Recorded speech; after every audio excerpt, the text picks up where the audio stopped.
Bonjour, bienvenue dans la série sur la physique des particules. Donc considérons l'espace des paramètres et la trajectoire physique ainsi que le point critique.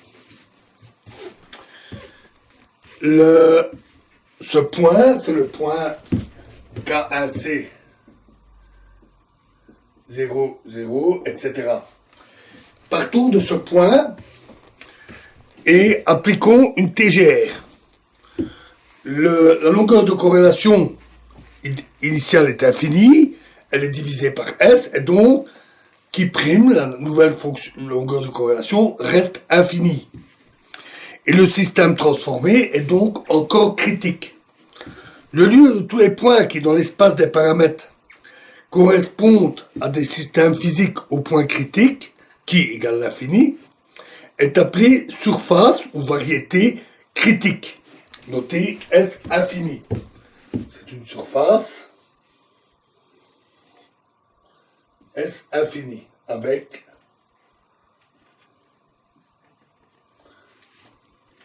la trajectoire qui coupe au point C, K1C 0, 0, 0. Si l'on applique une TGR à un point qui appartient à cette surface critique, le point est encore sur la surface critique. Comme la longueur de corrélation est infinie, à la transition, nous nous restreignons ici à des transitions du second ordre ou éventuellement plus grandes. Si l'on part, donc si on a une série de points P, on part du point P et on fait une série de transformations, on reste, P', P seconde, on reste sur la surface critique. Si on part d'un point Q qui est légèrement en dehors de la surface critique, donc avec une longueur de corrélation très grande, mais pas infinie, alors les différentes TGR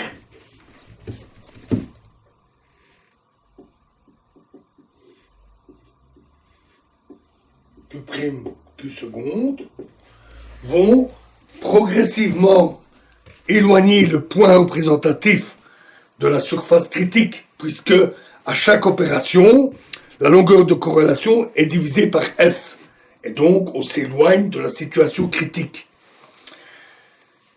Le système de trajectoire décrit par les points représentatifs au cours des itérations des TGR forme ce qu'on appelle le flot de renormalisation. Si l'on fait abstraction de la dilatation de l'unité de longueur et du spin, tous les points d'une trajectoire correspondent à un comportement, ou à un même comportement à longue distance.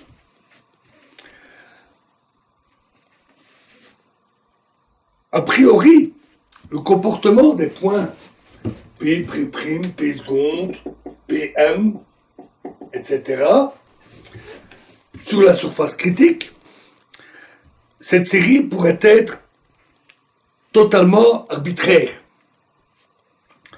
Il pourrait y avoir des points doubles, des cycles limites, etc. Le cas physiquement intéressant est celui où la suite converge vers un point fixe, P astérisque. Donc, limite quand n tend vers l'infini des Pm égale P astérisque. Et le point fixe est caractérisé par un ensemble mu astérisque de paramètres tel que, puisque c'est un point fixe, la transformée mu astérix reste égale à mu astérisque. Plus précisément, il existe sur la surface critique un domaine d'attraction D de P astérisque tel que si le point considéré est dans cette région, alors la limite des TGR tend vers le point critique. On peut laisser ici de côté le cas qui n'est pas inintéressant, où la dimension de D est plus petite que celle de la surface critique. Cela conduit à un comportement assez intéressant appelé de crossover. Vous trouverez plus là-dessus dans la littérature. Il peut y avoir plusieurs points fixes, avec chacun leur domaine d'attraction. Un point fixe peut aussi être rejeté à l'infini. En réalité, on ne connaît pas les conditions générales pour l'existence des points fixes. C'est un sujet très difficile. Et donc de leur domaine d'attraction. Il est nécessaire de procéder à des vérifications explicites dans chaque cas particulier. Nous pouvons donc poser la troisième hypothèse pour notre travail avec le groupe de renormalisation. Si P appartient à la surface critique et qu'on effectue un grand nombre d'itérations de la TGR, Pn converge vers un point fixe. Nous en faisons l'hypothèse. P astérisque sur la surface qui vérifie Rs plus astérisque égale mu astérisque. Il peut éventuellement exister plusieurs points fixes. Et à chacun va correspondre un domaine d'attraction. Alors, pour terminer cette petite analyse du flow, avant de passer à la suite, faisons quelques remarques. Tout d'abord, la position du point fixe dépend en général de la forme particulière qui est choisie pour la TGR. Les résultats physiques, par contre, tels que les exposants critiques, eux ne doivent pas dépendre de la forme particulière des TGR. Deuxième remarque. Au point fixe, on a G, R, mu astérisque égale S exposant moins 2 défi, X exposant moins 2 défi, fois G, R sur S, mu astérisque. Plus exactement, on devrait préciser que défi dépend de mu astérisque, c'est-à-dire de l'éventuel point fixe considéré. Le choix S égale R sur A, conduit à G de R mu astérisque est égal à A sur R exposant 2 défis fois GA mu astérisque. Où A est fixe, c'est pas du réseau. Ce qui nous donne la forme de la fonction de corrélation. Comme le point appartient à la surface critique, on sait d'après la définition de l'exposant critique état que la fonction de corrélation doit se comporter en R exposant moins D plus 2 moins état.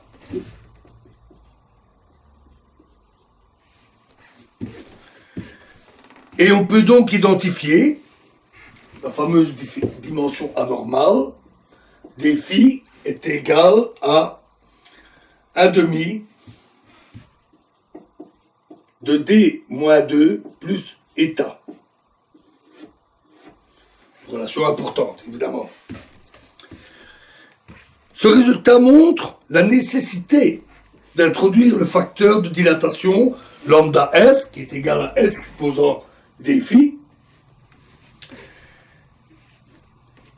parce que si on choisit un facteur de dilatation qui n'est pas convenablement choisi, ou non relié à état, alors on montre facilement qu'il n'est pas possible d'aboutir à un point fixe. C'est logique, puisque à ce moment-là, on n'aurait pas l'identification correcte.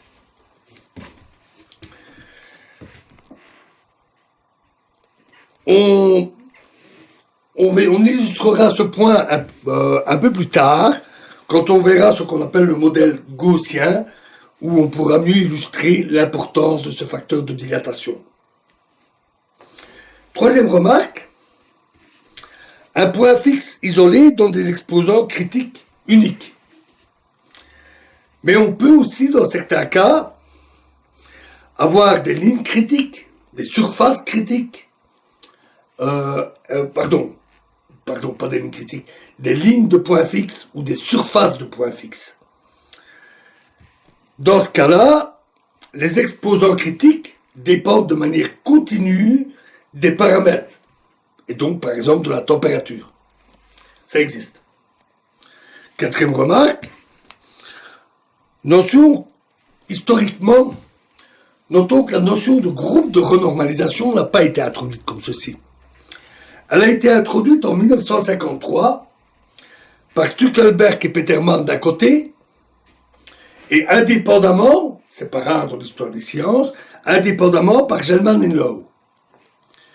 Elle a été introduite dans le cadre de la théorie quantique des champs, que nous avons vu jusqu'ici, jusqu'à aborder cet aspect des phénomènes critiques, et dans le but de résoudre le problème des divergences, c'est-à-dire d'éliminer les divergences par une méthode appelée renormalisation. Nous reviendrons bien sûr là-dessus.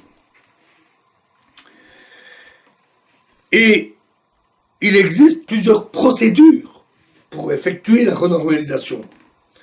Et ce qui fut appelé groupe de renormalisation était l'ensemble des renormalisations qui exprimaient l'invariance de la physique du point de vue de ces procédures. Toutes ces procédures conduisent physiquement au même résultat. Et cette version de la TQC est un cas particulier de celle qui a été introduite par Wilson en 1971 et que je suis en train de vous présenter ici.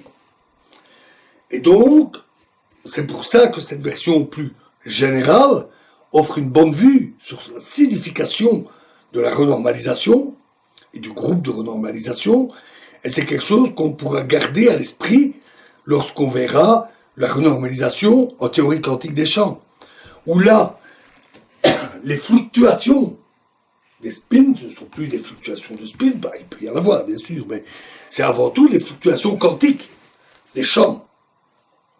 Avec cette fois-ci plus de pas de réseau, on en avait dit un petit mot, et c'est donc une situation fort proche de celle-ci, mais particulière. Voilà, alors dans la prochaine vidéo, nous allons analyser plus finement, mathématiquement, le comportement au voisinage d'un point fixe. Et nous ferons le lien avec les exposants critiques. Je vous remercie.